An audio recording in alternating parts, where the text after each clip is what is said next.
Everywhere you turn, everywhere you look, there's nothing but destruction. It was literally a war zone. It was just total chaos. The city was unrecognizable. It was horrible, and it was scary, and I just felt so bad for them. It looked like bombs had just gone off, and I don't know how anyone was surviving around there.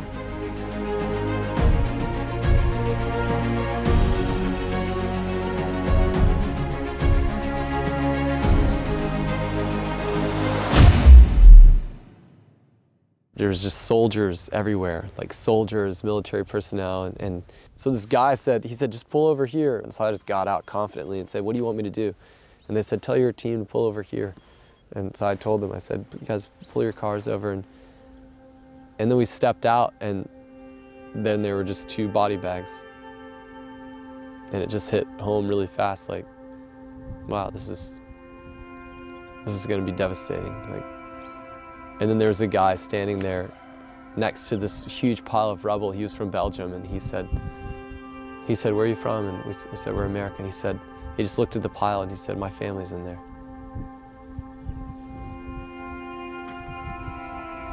What did he say? It was something like that, you know? It's just like, wow. I met a guy, and he asked me in Turkish if I could help him zip his jacket up. And I could see his arm in a, kind of tucked under like this, and he had a brace on his neck. And I said, sure, and I zipped up his jacket, tried to zip it all the way up. And I asked him his name. He told me his name. And I said, what happened? And he said he was pulled out the day before. This whole building came down, and he was left by himself. He was the only one. And man, being careful with his arm, I gave him, a hug, and I could see his eyes were just full of just pain.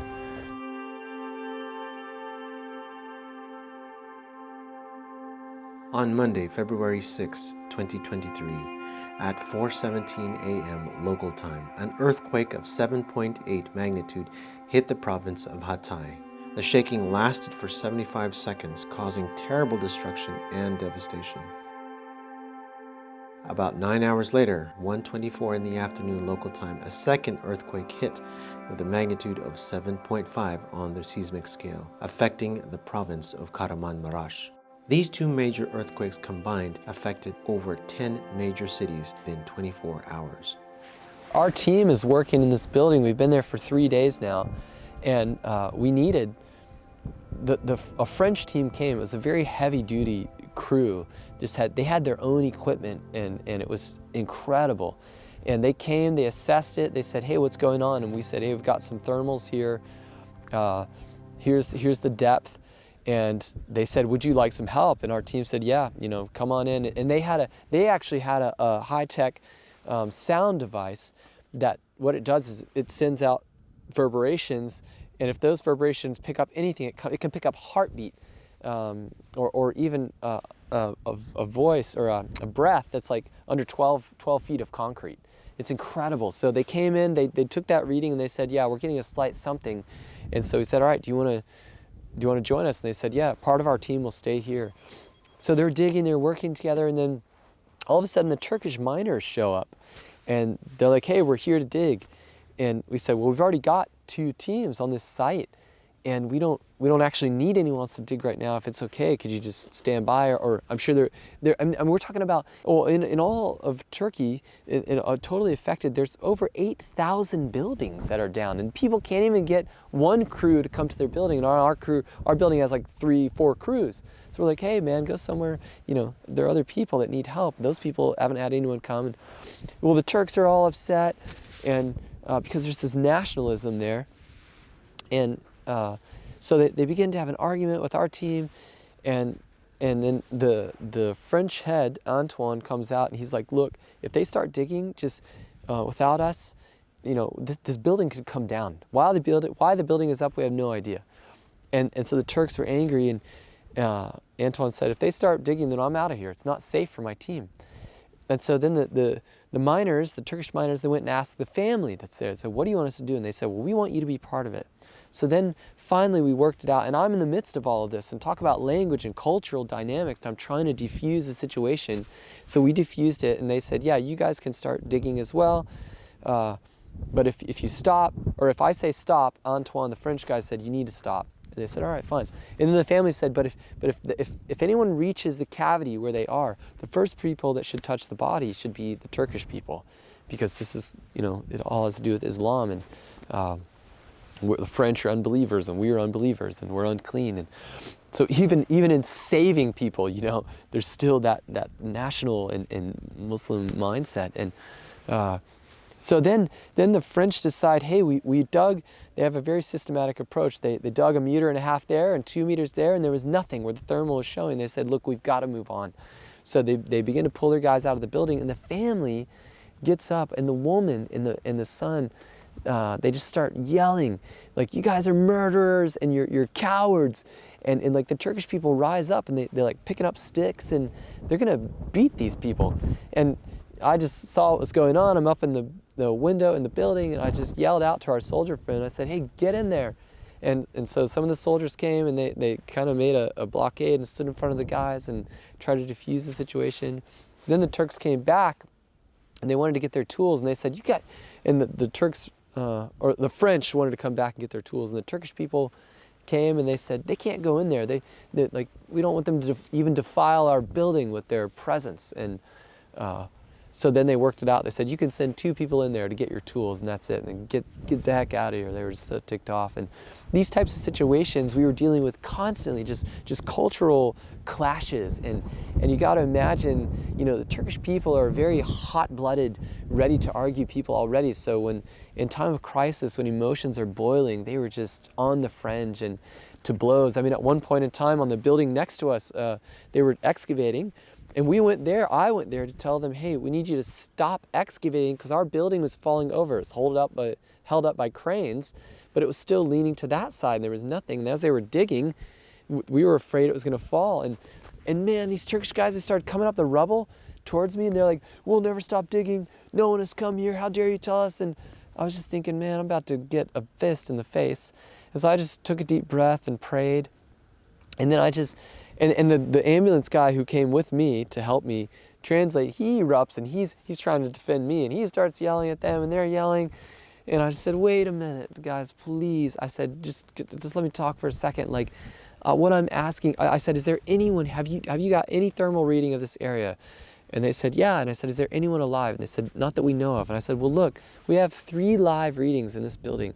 Please let us just finish, and then we will come here, and we can run the dogs, and we can do whatever you want. But let us work where we know there are live people. And then I just explained to them, look, like, I know you all are angry at us, but we're foreigners. That's not our family. It's not even our people group. We're here for all of you. And all of a sudden they just calmed down. I said, look, we love you. We care. We will come and do whatever we can. And they said, you promised you'll bring the dogs in, sir. I said, yeah, we'll come. I'll tell my team. And so this was something every 5 minutes there was a cultural situation to diffuse, and it just brought a whole new level of what Jesus said, to be peacemakers in these times. And I think, the level at which we were usable there was just astounding. It was amazing. And a woman was in desperate need. Her house was demolished. Her family was in there, along with a bunch of neighbors, and an excavator had gone through there, I believe, and was starting to pull back, and she was screaming, and she was screaming for help, because bodies were becoming visible in the rubble. She was screaming for help, but nobody was helping her. One of the guys in the other team that was there had seen this and said, I will help. And she started to yell at the people standing around and say, you know, you guys live here, and these foreigners are the only ones who are responding and going to help me. You should be ashamed of yourself. So anyway, I was called over. This teammate guy was like, from the other team, he said, look, if you could just go over there and just move one pebble at a time. And I was like, I've never done this. I don't know if I'm just going to be doing something sacrilegious. And I'll do it, I'll just go over there and do what I can. And I did. So I went over there, me and another guy, and climbed this little ramp, makeshift ramp of rubble.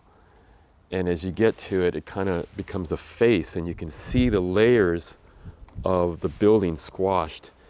And right at the base of it, there's rubble, and there's like tattered clothing and things and brick and whatever.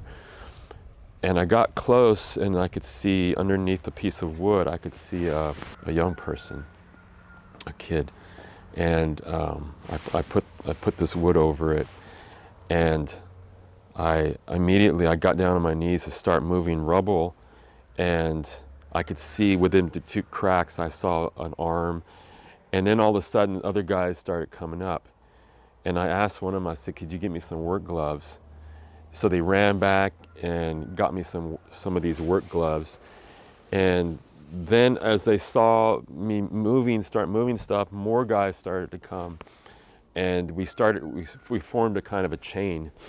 And so somebody brought a bucket, and we fill it with bucket, pass it out, just to move the debris out of the way. And I was so thankful this one guy came up. Him and I, side by side, were starting to move stuff, and you could see the hip and the legs, and it was a woman clearly. And I began instructing. There was some air forming in the body, and I told him, look, don't let anything fall on this body. We called for a blanket to put down. We pulled the body and put it on a blanket and wrapped it. And then they had a process where we would put it on the blanket, wrap it up, put it in a large tube bag. The bag goes into a cadaver bag. We took it down on the street and opened it up again. We opened it up, and the lady that was staying there, she needed to see it, so she went over and saw it, and she confirmed it was her mom. And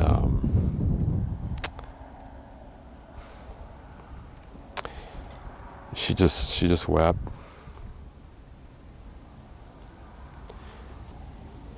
And she wept, and nobody did anything. I expected other family things to come around. So, in this culture, you don't really touch a woman. You got to be really careful with the gender thing. And I went over there and I just put my hand on her shoulder, and she leaned in towards me, and I leaned in towards her, and I put my whole arm around her and just gave her a hug as she wept. And she just really needed that, because for a couple of days there, her family's buried and she's got no way of reaching them. And I think it offered a little bit of closure. We did that about 4 more times. We went back and forth, more bodies. And you could just see, it was hard because of the smell. And the smell was really strong. They had a kind of a ritual every time we went. We put a body down, they burned the gloves, they burned the mask, and they put a lot of this stuff called colonia all over you. You get geared up again, you go back, sleeves all the way up. And the last time I went up, we had to stop because there was another woman, and she was trapped. Her arm was pinned by this big bedroom mirror, and there was a couple of other people right next to her, and to remove her would require amputation. And I was just like, no, that's just not something I'm gonna do. And we just all decided to stop right there. The scenes there, I can't, they are frames frozen in time of what happened there. The woman crying, the people there just in disarray. I'll never forget it. But I came back there a couple of days later, and I saw the lady, and she just gave me a big hug, and she said, "I'll never forget, what you guys did here. Thank you so much." There was a guy, a man who they met in the airport. He lives in America. He had flown in to see his mother-in-law's building had collapsed, and while they were digging that building, he was helping us with ours, with translation. When I wasn't there, he would be there, and there was a night where, you know, he was seeing what was going on, like this team, the way the team was working together. It's 3 in the morning, it's freezing cold. We just have a moment. He sits down in the corridor of this building, which we shouldn't have done. They're digging, they're working, and he just looks at me and he says, "I don't understand you guys." He said, "I've never been around a group like you guys. The way you talk to each other, the way you listen, the way you process, the way you execute plans, it's like nothing I've ever seen before." And he said, "What is it? I can't understand." And I said, "Man, we all have one common theme, and that's we're all followers of Jesus. He's our leader. He's what we look to how to live life." And he said, "But I've met other Christians, and this is different." And I said, "Yeah, well, I can't speak for others, but we follow the Bible. We follow Jesus, you know." And then later he was outside the same night, and he showed me a text on his phone, and it was a poetry written in Turkish, and it said, "We the believers have not come to the aid of each other, but the infidels have run to help us." And then later that night he told my wife, he said, I've lost my religion," as in saying like I'm done with Islam. And this man was just completely indicative of other people that we had met who were giving us the same testimony just from us being there and loving them and serving them. Some guy asked us to come to his building to search with the dogs. And as we got there, they told us there was a big coordinating group. There were 2 buildings side by side, and they had fallen in toward each other. And in one building, we were going to search for this guy's family. In the other building, they were already doing some search. And they heard a noise, so they told everyone, "Be quiet." So we had to wait there for a little bit, and they thought they heard a noise, and they actually did. And they pulled out an old lady. She was like over 60 years old, but they pulled her out on the stretcher alive. It was pretty amazing.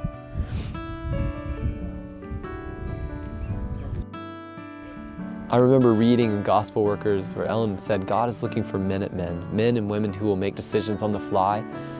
Even if they're the wrong decisions, He's wanting men and women to make decisions rather than sit around. And I think there are times that call for quick action.